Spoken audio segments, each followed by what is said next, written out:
sallallahu alaihi wasallam. Bismillahirrahmanirrahim. Assalamualaikum warahmatullahi wabarakatuh. Hari ini 19 Agustus ya. Yang terngiang di telinga kita, Agustus itu adalah hari kebahagiaan kita, khususnya bagi bangsa Indonesia, siapapun itu ya.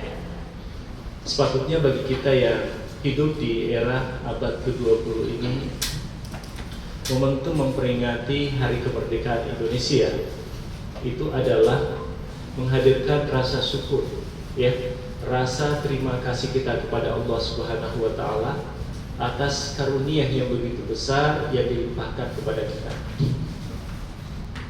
Menghadirkan suatu perasaan bagaimana para leluhur, orang-orang tua kita dahulu di masa era merebut kemerdekaan Indonesia itu dengan tetesan air mata, keringat dan darah, ya kan?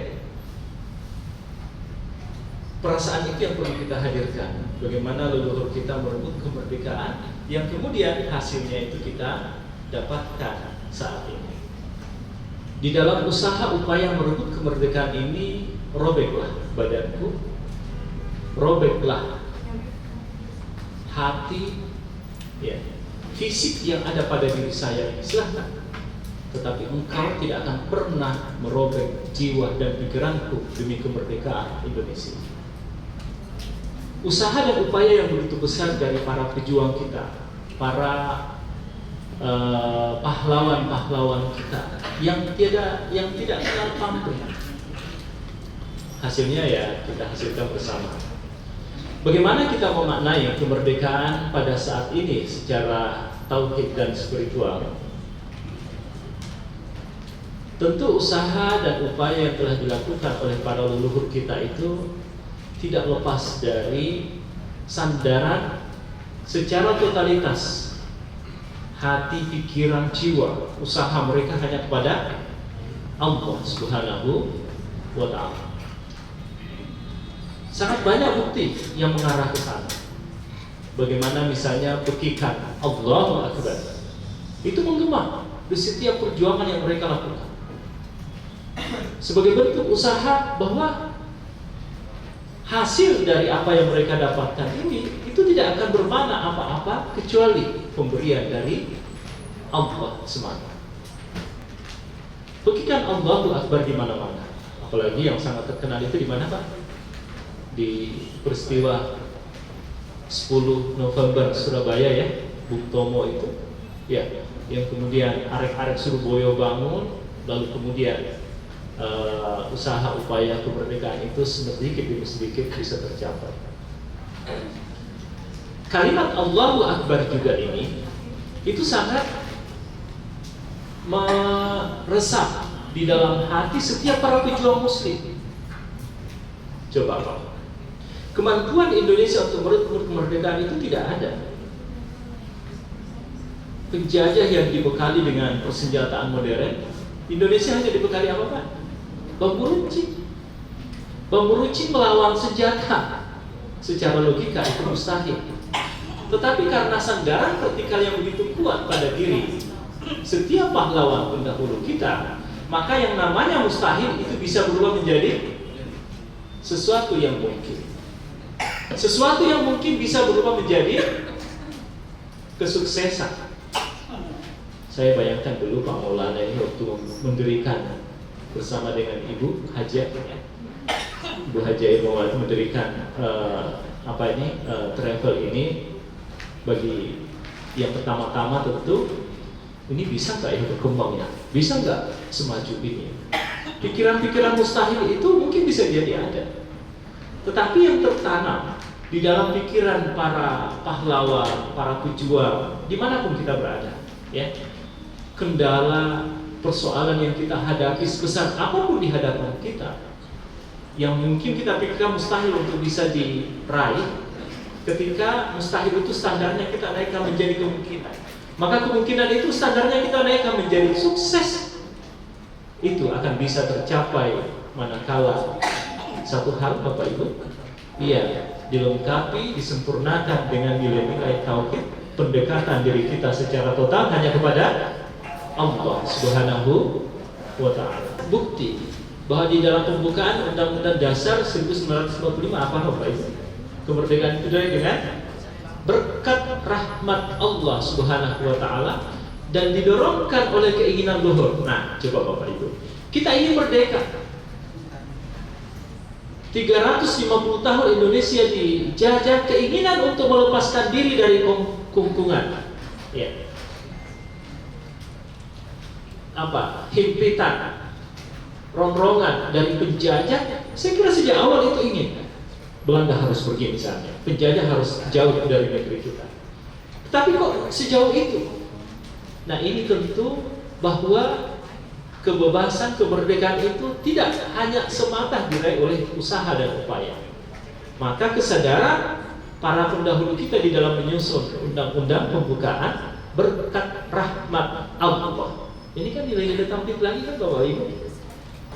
Kalau sandaran di dalam kita melakukan aktivitas keseharian ini karena Allah, ya, saya kira Bapak Ibu, pekerjaan yang kita lakukan apapun, dimanapun, amanah yang ada di pundak kita, sebagai apapun kita di tempat ini, insya Allah apa yang akan terjadi? Kita akan selalu mengusahakan, mengupayakan, meraih yang terbaik dari apa yang diberikan kepada kita. Nilai-nilai tauhid itu Bapak Ibu, insya Allah, ya, apapun yang kita lakukan, kita akan senantiasa mendapatkan, meraih hasil yang terbaik. Dan pada saat yang bersamaan akan menjauhkan diri kita dari kepentingan-kepentingan yang dominan terkait dengan keduniawian kita. Kita bekerja bukan hanya semata mencari duit Bapak Ibu. Kalau nilai tauhid, insya Allah duit akan datang kok, ya. Tapi yang paling penting, ya, yang paling penting itu adalah kebahagiaan di dalam hati, ya. Kekayaan hati untuk merasakan, mendapatkan, menjalani apapun yang kita lakukan, ya. Kalaupun jabatan tinggi, tetapi kita seringkali menggerutu, seringkali mengeluh, itu pada akhirnya bukan rezeki, bukan kebahagiaan namanya. Tapi meskipun kita mengangkat koper, tapi kalau hati kita bahagia menjalani, ya, karena ini adalah pengabdian atas nama Allah Subhanahu wa Ta'ala, insya Allah Bapak Ibu, ya, insya Allah itu yang terbaik.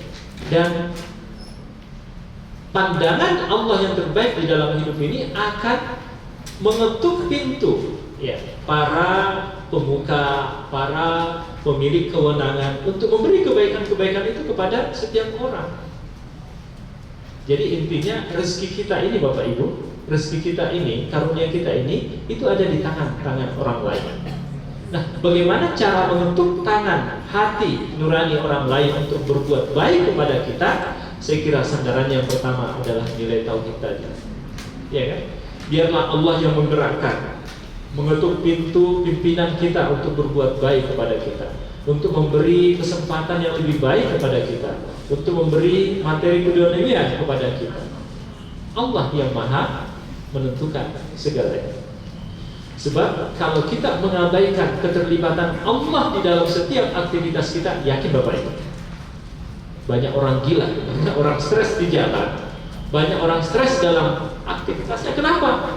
Karena ia mengandalkan kekuatannya kepada diri sendiri, lalu mengabaikan bahwa di sana ada kekuatan yang sungguh maha besar untuk memberikan kebaikan kepada dia. Iya kan?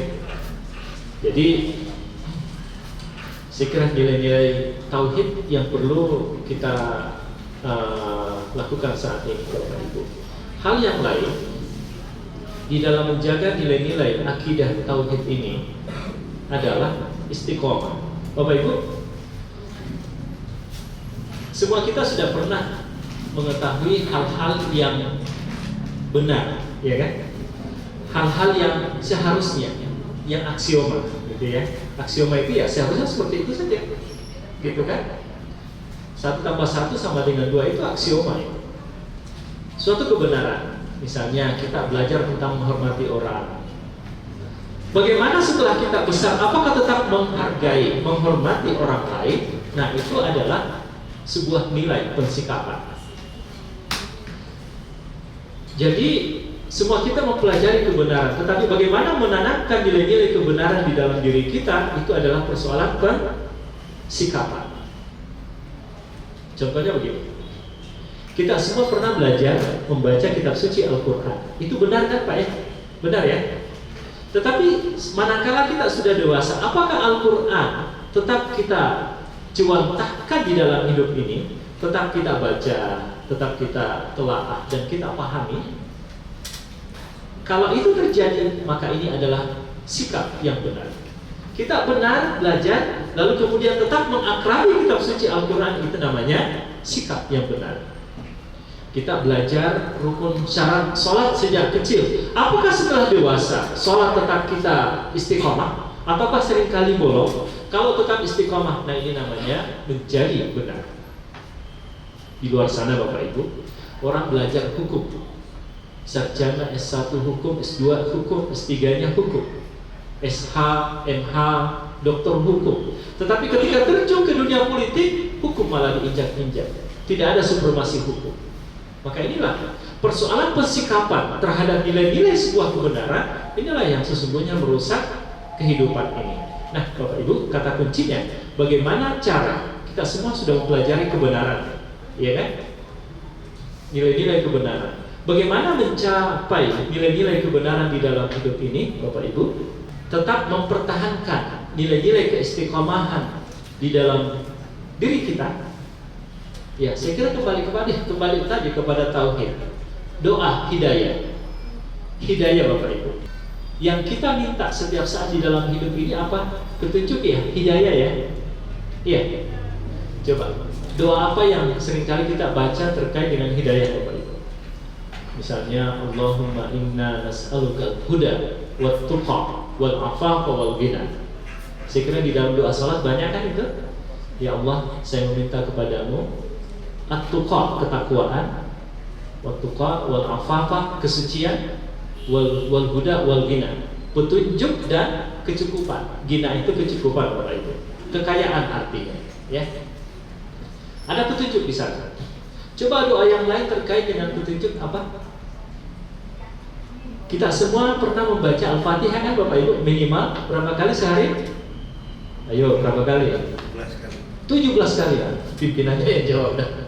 Ya, 17 kali. Kenapa? Karena 17 rakaat minimal kita sholat sehari semalam. Bapak Ibu, di ayat pertengahan, ihdinas siratal mustaqim. Ya Allah, berikan saya, tunjukkan saya jalan yang lurus. Ihdina al-huda. Ihdina, ya Allah, berikan saya petunjuk. Ihdina, berikan kami petunjuk. Siratal mustaqim, jalan yang lurus. Jalan lurus itu sesuai dengan syariat. Ini kan doa Bapak Ibu, iya kan? Bagi bendahara yang ada di tempat ini, tentu visi misi yang ada di dalam huda, ihdinas siratal mustaqim, ya Allah, berikan keberkahan bagi saya di dalam mengurusi persoalan keuangan ini. Jadikan pikiran saya untuk tidak tergoda mendapatkan ya kelebihan-kelebihan kalau itu bukan hak saya. Astaghfirullahaladzim, astaghfirullahaladzim, wa'fu anna ya karim, ya maulana ya ma'bud, ya hayyu ya qayyum, subhanallah walhamdulillah wa la ilaha illallah wallahu akbar. Assalatu wassalamu ala rasulillah sallallahu alaihi wasallam. Allahumma imanan bika wa tasdiqan bi kitabik wa wafa'an bi ahdik wattiba'an li sunnati nabiyyika Muhammadin sallallahu alaihi wasallam. Allahumma inna nas'aluka al-afwa wal afiyah wal mu'afata ad-da'imata fid dini wad dunya wal akhirah wal fawza bil jannah wan najata minan nar. Allahumma qanni'na bima razaqtana wa barik lana fima a'taitana wakhtuf alaina ala kulli ghaibatin minka bi khair. Ya Allah, jadikan kami orang yang berkecukupan dan mensyukuri atas segala kecukupan yang Engkau telah berikan. Jadikan apa yang kami peroleh darimu ya Allah berberkah, membawa manfaat buat diri kami, keluarga kami, komunitas, masyarakat di mana kami berada ya Allah ya Tuhan kami. Ya Allah, gantilah segala apa yang lepas, apa yang hilang, apa yang rusak, apa yang kami keluarkan dari diri kami menjadi sesuatu yang lebih baik. Allahumma azillana tahta zilli arsyik yauma la zilla illa zilluk wala baqiya illa wajhuk wasqina min haudi nabiyyika Muhammadin sallallahu alaihi wasallam syurbatan hani'atan mari'atan la nasma'u ba'daha abada. Allahumma a'tik riqabana wa riqaba abaina wa ummahatina wa ikhwanina wa auladina minan nar ya zal judi wal karami wal fadli wal ata wal ihsan.